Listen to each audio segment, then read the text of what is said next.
Halo guys, apa kabar? Sekarang kita berada di rumah khas Betawi nih guys. Masih ada pohon-pohon yang berbuah guys. Pohon jambu, pohon mangga, dan masih banyak lagi guys. Ada pohon duren nih guys.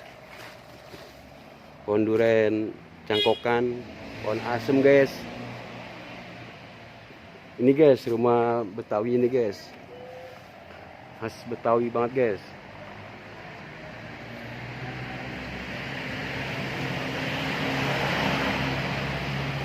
Jadi mengingatkan kita zaman dulu guys.